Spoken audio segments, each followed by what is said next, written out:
Mangia sano, scegli i produttori del tuo territorio, dal coltivatore al consumatore senza intermediari. Genuinità, territorialità, convenienza. Coldiretti e Campagna Amica Nuoro Ogliastra ti invitano al mercato di Campagna Amica. Ogni sabato mattina, nell'esclusiva location dell'ex Medi Nuoro in Piazza Mameli, la tua spesa è all'insegna della genuinità. Decine di stand con prodotti locali come frutta e verdura, formaggi, pescherie, pasta fresca e prelibatezze locali per sostenere i produttori del tuo territorio. Coldiretti e Campagna Amica Nuoro Ogliastra ogni sabato mattina dalle 8:30 ti invitano al mercato di Campagna Amica per mangiare genuino, per stare meglio.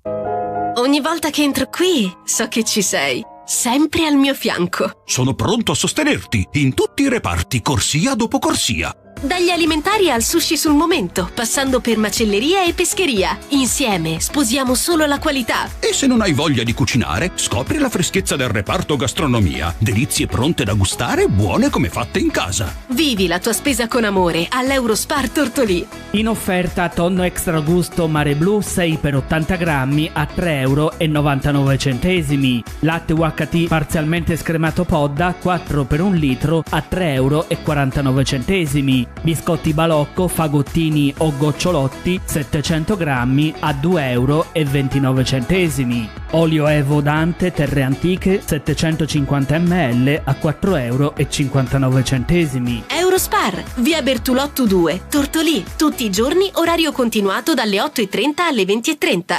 C'è un luogo dove si sta davvero bene, dove i profumi sono inebrianti e dove la simpatia e la cordialità sono di casa. Ichnos Aristopub, la pizzeria e il ristorante da vivere con tutta la famiglia, gli amici o la persona speciale. Le pizze sono cotte nel forno a legna e vengono proposte in tantissime varianti super gustose. Il ristorante segue la tradizione sarda, dalle ricette antiche a quelle più moderne, e solo con prodotti freschi e selezionati. Ichnos Aristopub, in pieno centro, in via Monsignor Virgilio 42 a Tortolì. Per info e prenotazioni 0782 4504 12. Seguici anche su Facebook e Instagram. EMI cosa ha da dire sul capitolo EMI? Guardi, vado da lei perché è flessibile con gli orari. Vado da lei perché è come se lei venisse a casa mia. Vado da lei perché qualsiasi colpo di testa mi venga, lei è pronta a dirmi stai facendo una cazzata. Insomma, vado da EMI perché EMI. EMI Beauty Hair. Dal riccio al liscio o dal liscio al riccio non è un gioco di parole. Dietro c'è un'alta professionalità. Che sia colore, piega, stiraggio, permanente o ricostruzione, EMI Beauty Hair ti soddisfa senza distruggerti la testa. EMI Beauty Hair. Via Macomer 1, dietro Banca Intesa a Tortolì. 0782 62 36 84.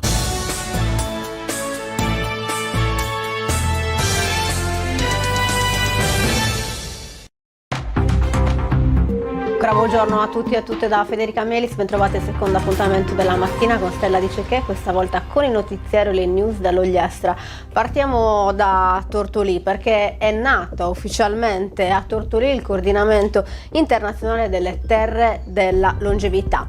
Alle 12:45 di ieri Sardegna, Okinawa, Nicoya e Icaria hanno sottoscritto la prima lettera di intenti comune, dando vita a un'alleanza tra le 4 aree del mondo conosciute per l'alta concentrazione di ultracentenari. L'accordo punta a promuovere a livello internazionale The Longevity Experience e l'ISIR di lunga e buona vita, un prodotto turistico esperienziale fondato sulla scoperta delle comunità che hanno fatto della longevità uno dei propri tratti distintivi. La giornata coordinata dalla giornalista internazionale Barbara Serra ha visto la partecipazione di rappresentanti istituzionali, amministratori, ricercatori ed esperti provenienti dai 4 territori che si sono incontrati ieri mattina al simposio a Portofraelis. A guidare i lavori è stato l'assessore regionale del turismo Franco Cucuredo, che ha illustrato il protocollo e condotto il confronto fino alla firma della Carta di Tortolì. Sentiamolo in questa intervista. Innanzitutto è una data storica, insomma io tendo a non dare mai troppa enfasi, però delle blu zone erano state indagate singolarmente ma mai avevano dialogato fra loro. Oggi abbiamo la possibilità, senza approfondire più di tanto gli aspetti scientifici, quindi le motivazioni che hanno dato luogo a che queste 4 aree del mondo allevino, coltivino, passando il termine tra virgolette, così tanti centenari. Quali sono le ragioni?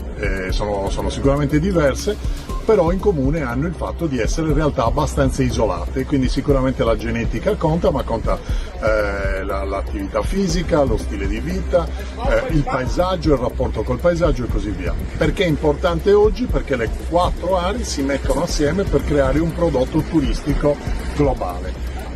Già in passato è capitato di realizzare prodotti simili che hanno avuto successo e si sono affermati nel mercato turistico mondiale, che va sempre più alla ricerca di esperienze, e poi l'aspirazione che è un po' connaturata con l'essere umano, quella della ricerca dell'elisir di lunga vita, può trovare uno sbocco con un prodotto turistico globale che sia incentrato proprio sulla ricerca delle ragioni della lunga e buona vita. Si partirà da oggi con un protocollo, con una lettera di intenti che dà il via a un protocollo che necessita di una serie di passaggi obbligatori. Nel nostro caso la Regione Sardegna deve notificare alla Farnesina, al Ministero degli Esteri, la volontà di creare un rapporto che è plurilaterale. Se fosse bilaterale potremmo farlo in autonomia. L'arcipelago di Okinawa ha già fatto questo passaggio, loro sono già pronti per firmare l'accordo. L'accordo vuole creare un comitato scientifico comune in cui ci sarà un rappresentante per ogni realtà, e che stabilirà le regole per il riconoscimento delle blue zone, quindi l'incidenza di centenari in buona salute, di ultracentenari, quindi oltre i 105 anni. Dopodiché si realizzerà un marchio comune, azioni comuni promozionali, quindi in ogni fiera in cui partecipa Okinawa o la Sardegna gli altri potranno essere ospiti, ci sarà sempre un corner che richiamerà a questo prodotto del turismo esperienziale, si creerà un sito internet comune e quindi si inizierà a proporre questo prodotto in tutti i mercati turistici in cui c'è questo tipo di target interessato a questo genere di esperienza, soprattutto immaginiamo nel mercato nordamericano, USA e Canada. Ecco, abbiamo sentito le parole dell'assessore regionale della Regione Sardegna, appunto Franco Cuccureddu, che ha spiegato come la firma della Carta di Tortolì rappresenti il primo passo di un percorso di collaborazione internazionale che punta a valorizzare la longevità come patrimonio culturale, sociale e turistico condiviso. Dal Costa Rica il sindaco di Nicoya, Carlos Armando Marínez Arias, ha ricordato che la longevità nasce dal forte legame tra persone, territori e tradizioni. Dalla Grecia invece le rappresentanti di ICARI hanno evidenziato il ruolo delle relazioni sociali, della convivialità e di uno stile di vita lento e sostenibile come elementi centrali del benessere della popolazione. Ampio spazio ieri è stato dedicato anche agli aspetti scientifici. Il genetista Francesco Cucca dell'Università di Sassari ha illustrato i risultati di oltre 20 anni di studi sulla popolazione ogliastrina, mentre il direttore generale dell'ASL Ogliastra, Andrea Fabbo, ha presentato i dati che confermano il territorio tra le aree europee con i più elevati livelli di longevità. Interventi anche da parte di Roberto Pili, presidente della Comunità Mondiale della Longevità, e del medico ogliastrino Raffaele Sestu, che hanno evidenziato l'importanza della vita comunitaria, dell'attività fisica quotidiana e di una dieta legata ai prodotti del territorio. Andiamo avanti ora con il nostro notiziario, ci spostiamo a Barissardo. Novità per il trasporto pubblico, infatti da alcuni giorni sono entrati in vigore le nuove modalità di transito delle linee ARST all'interno del centro abitato, con l'obiettivo di migliorare l'accessibilità del servizio e rispondere in maniera più efficace alle esigenze dei cittadini. A comunicarlo è stato il sindaco Ivan Mameli. La modifica interessa le corse provenienti da Cardedu dirette a Tortolì, così come quelle in arrivo da Tortolì, che ora attraversano il centro del paese effettuando fermate sia in via Vittorio Emanuele sia in via Cagliari. La principale novità riguarda l'uniformazione delle fermate lungo le diverse tratte. In passato alcune corse prevedevano esclusivamente la fermata di via Cagliari, mentre con la nuova organizzazione di utenti possono Gli utenti possono contare su più punti di salita e discesa distribuiti lungo l'asse principale del centro, un cambiamento che punta a rendere il servizio più vicino alle necessità quotidiane di studenti, lavoratori, insomma di tutti i cittadini. Il sindaco Ivan Mameli ha ringraziato l'ARST e l'assessorato regionale dei trasporti per la collaborazione che ha consentito di raggiungere questo risultato, sottolineando come l'intervento rappresenti un passo concreto verso il miglioramento dei servizi. Andiamo avanti, torniamo su Tortolì. Un semplice nastro, dopo aver attraversato la Sardegna insieme al progetto itinerante Orme d'Ombra, è tornato ieri a Tortolì, trasformandosi in un potente simbolo di memoria, dolore e impegno civile contro la violenza di genere.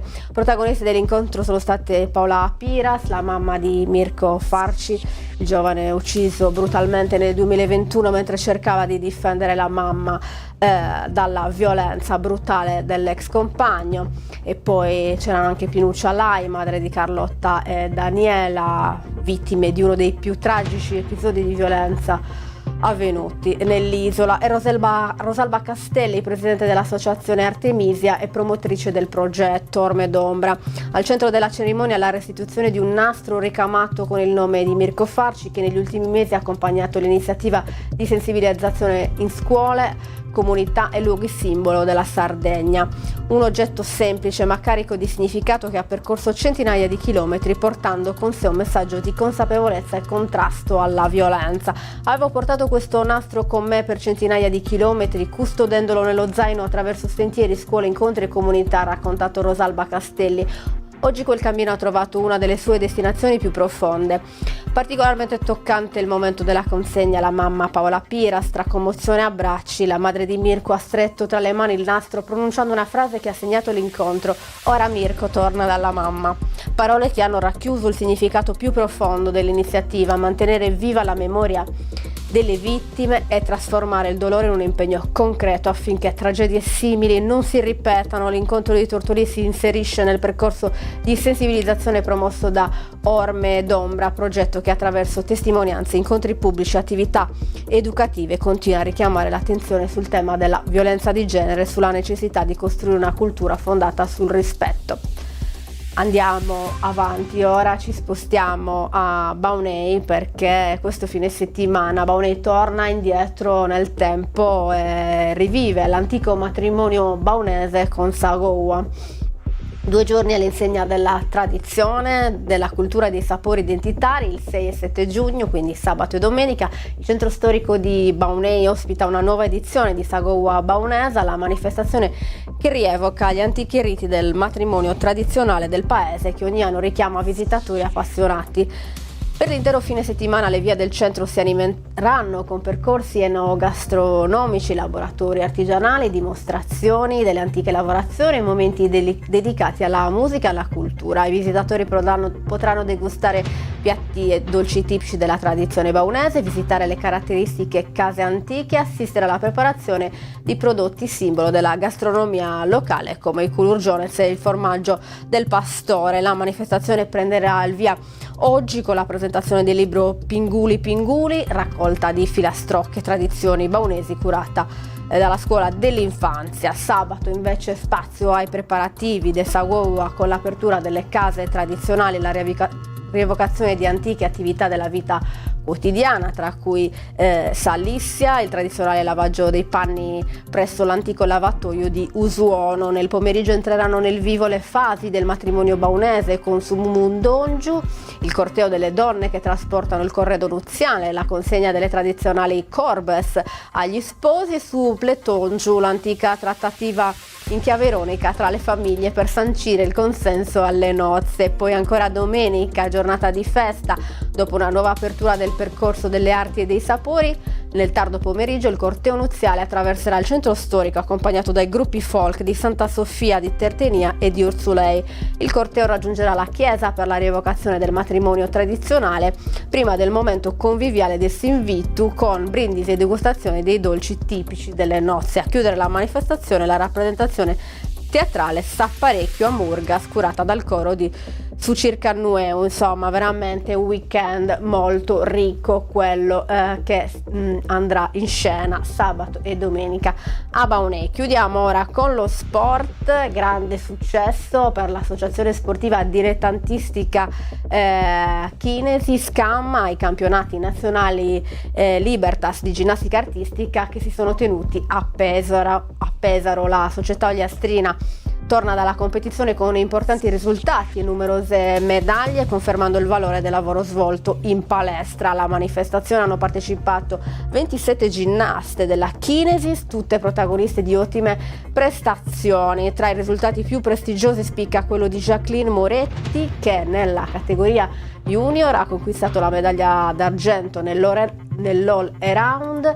salendo sul secondo gradino del podio nazionale. Per lei è arrivato anche il titolo di campionessa d'Italia nel campionato di specialità alle parallele, grazie a una prova che le è valsa la medaglia d'oro. Sempre alle parallele nella categoria junior, Alice Mereu ha ottenuto la medaglia d'argento nazionale, confermandosi tra le migliori specialiste della disciplina. Successi importanti anche nelle categorie allieve, dove Alice Pirodi ha conquistato il titolo di campionessa d'Italia nell'all around, aggiudicandosi la medaglia d'oro, e ancora doppia soddisfazione nel campionato di specialità alle parallele con Ambra Betti e Sofia Gessa, protagoniste di una brillante prestazione che ha portato entrambe alla conquista della medaglia d'oro. Risultati che premiano l'impegno delle atlete, il lavoro dei tecnici e il sostegno delle famiglie, che consentono alla Kinesis di portare ancora una volta l'Ogliastra ai vertici della ginnastica artistica nazionale. La società ha espresso grande soddisfazione per i traguardi raggiunti, complimentandosi con tutte le ginnaste che hanno rappresentato il territorio con passione, determinazione e spirito sportivo. Chiudiamo così il notiziario di oggi, torniamo lunedì con la rassegna stampa. Grazie per averci seguito e grazie alla regia di Roberta Loi. A lunedì, buon fine settimana a tutti e a tutte.